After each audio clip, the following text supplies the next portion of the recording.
Hello, welcome to White Birch Tarot and Astrology. This reading is for Gemini, Sun, Moon, and Rising. And if you know your Venus and Mars placements, you might check them. This is for Venus moves into Aries tomorrow, which is April 30th, which is Beltane Eve. And shortly thereafter, she will conjunct Neptune at the beginning of Aries. So it's kind of a big deal. And I initially started out to do a romance reading, and they're not coming out that way. I don't know how I get a romance reading out of these cards, but I'm gonna do one of these days. I swear. I try, and then it doesn't give me that. I don't know. So this is kind of an overall. I don't know what's going on. Anyway, I want to do a sizzling romance reading, and it just doesn't let me. So anyway, Gemini, you have had Jupiter in your sign for quite a while. I didn't write down the dates, but he is at 21 degrees right now, if you know your chart. Jupiter rules expansion and luck and growth and spiritual thinking and philosophical thinking and, you know, just higher learning and just the broadening of the mind. And he's in good aspect to Pluto in Aquarius, so there could be some major change coming up. Pluto's only at 3 degrees, and then in mid-May goes retrograde back into 2, where I don't want him, opposite my ascendant, so I don't want that. But anyway, it's going to happen. So if you have planets at the beginning the beginning degrees of Gemini, then they're going to be affected by the Pluto. If you have anything around the late teens, early 20s, then Jupiter is there. And again, Jupiter expands everything it touches. And in Gemini, that can expand your thinking. But Geminis are already very, very intellectual. So it can kind of be a little bit much. There can be too much to think about. You can feel a bit overwhelmed. So let's go through the cards. I think so far, this is the third reading I've done tonight. This looks the most challenging to me. The other ones went up and down, and I'm not sure about yours. So I guess I will do that because the others did. So we will see. Oh, excuse me. I just had a bite of something to eat. I shouldn't have. I just burped on camera. How embarrassing. Okay. We get the 4 of Cups. Can you see that? And this is emotional neutral. Let's see, someone else got this. I think Aries got this.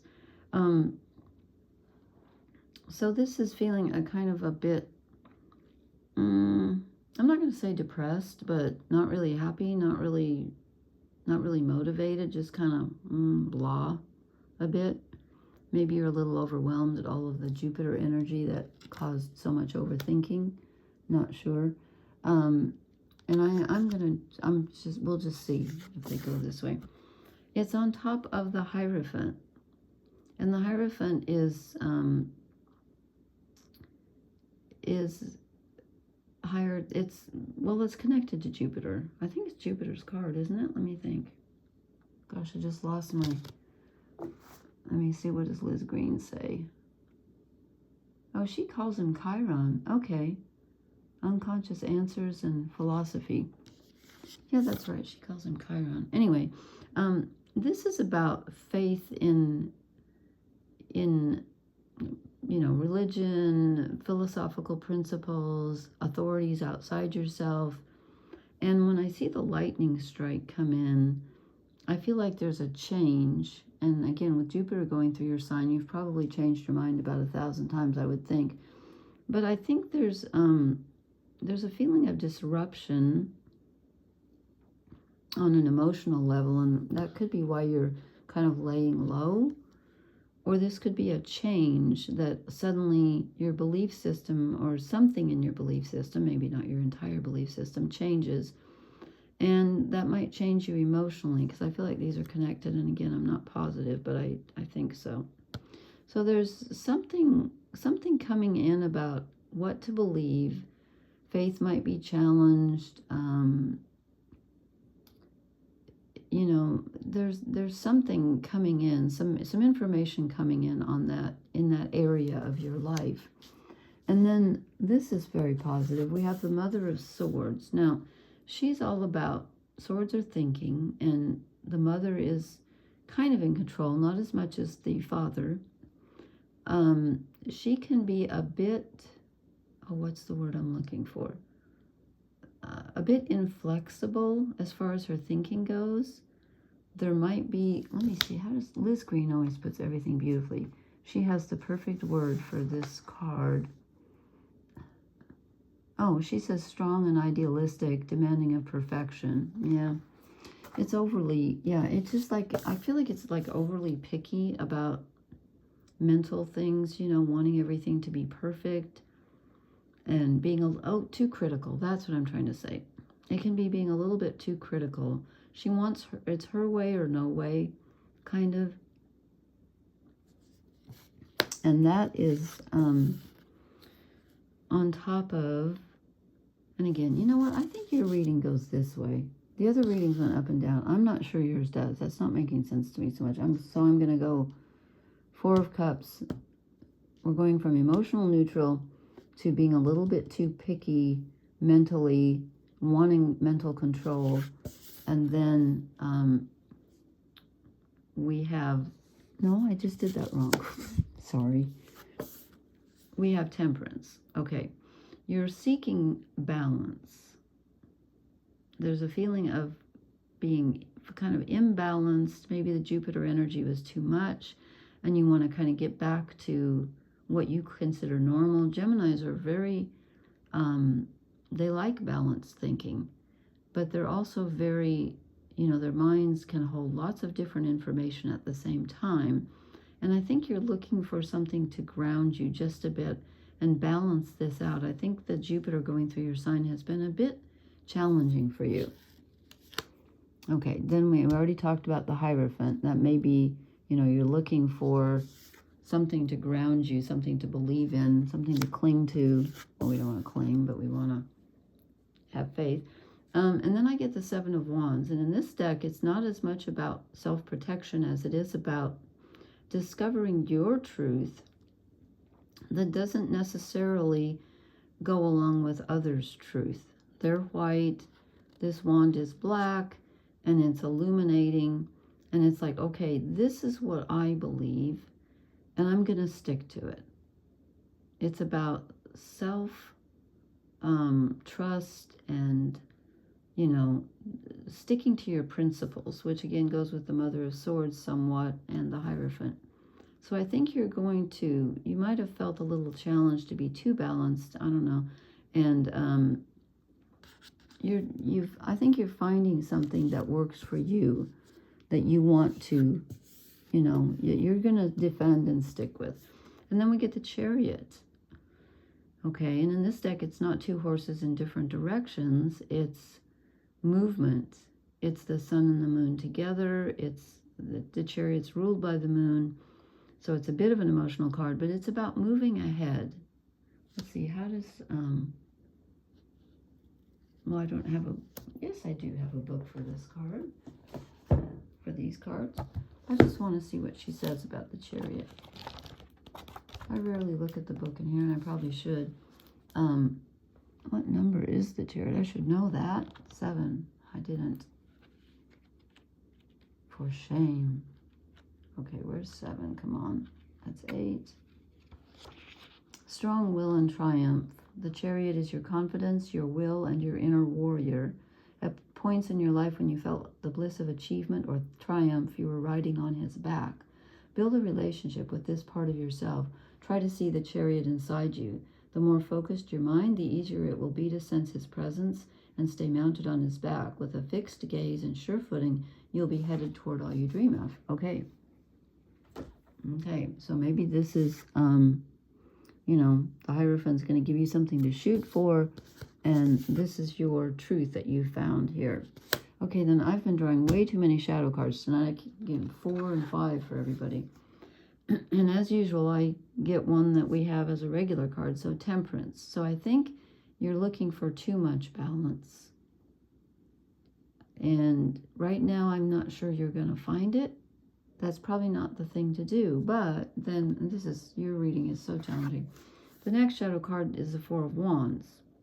Okay, this is generally a balanced card because it's 4, and it's about moving to the next level. But as a shadow card, as a shadow card, I think I'm going to say you're looking for too. I feel like with Temperance and the Four of Wands, you're looking for too much balance. And that's not, I think you're slowly headed in the right direction. You're moving toward your truth. But I don't think it's going to suddenly flip you from one level to another like the Four of Wands normally does. And the Four of Wands can also be like an initial stage of completion. And you're not feeling that right now. You're not feeling that steadiness of, you know, the stable home and the, you know, oh, I just accomplished something. You're not feeling very accomplished for some reason. Like you're not accomplishing enough, but you are going to move forward. So I think that's going to change for you. Then I drew another one. Now this one came out, but I honestly, I'm not feeling it, but I'm showing it to you because it came out. So you might be over worrying, and that could be Jupiter in your sign causing too many thoughts. That's fear and, you know, just over worry.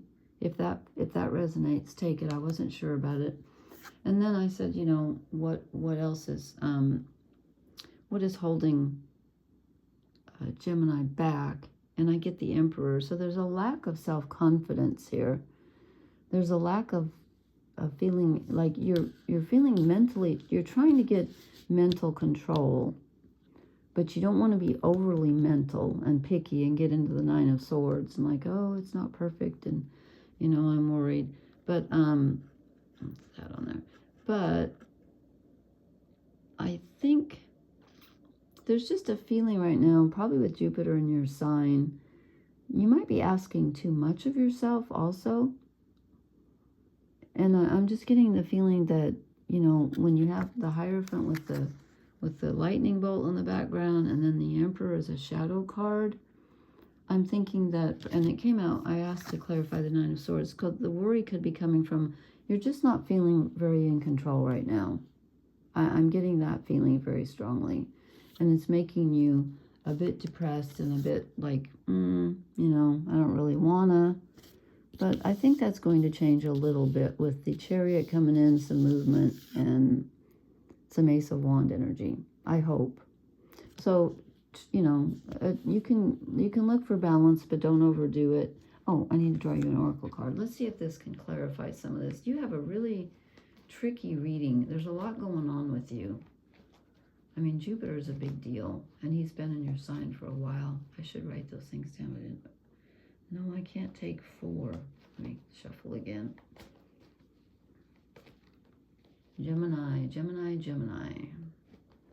Help us give Gemini some guidance, because this is a tricky reading. There's a lot going on with you. But I think you're headed in the right direction. Okay, come on. Sorry, I've been a really slow shuffler tonight. It's a good thing I lay these out or we'd be here all night. Come on, Gemini. Make up your mind. I know Geminis don't like to make up their mind. Okay, well, it was one of these two, so I will just bring them both out. They're similar. Okay, we get by the book. So you need to do things step by step. Now, I'm going to look at the keywords in the book too. And mending. Putting something back together. Let me get my little cheat thing here. So we have 11 and 52.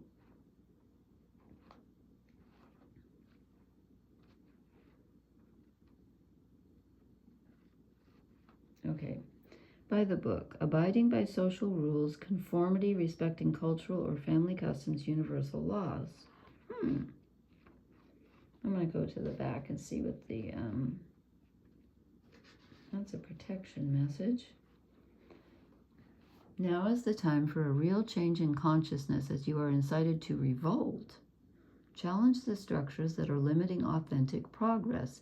It is not enough to rebel in small ways. This is a call to revolution. Focus on what you really want to achieve, regardless of whether it feels so far outside the box that the established order may reject it.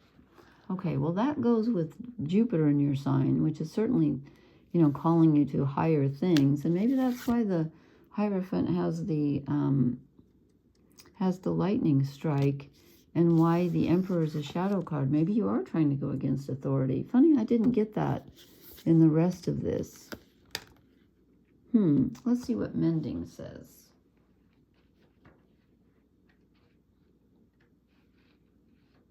Okay, come on, pages. Forgiveness, making amends, and healing after arguments. Okay, I don't see that here. Well, temperance. Let me go to the back, because I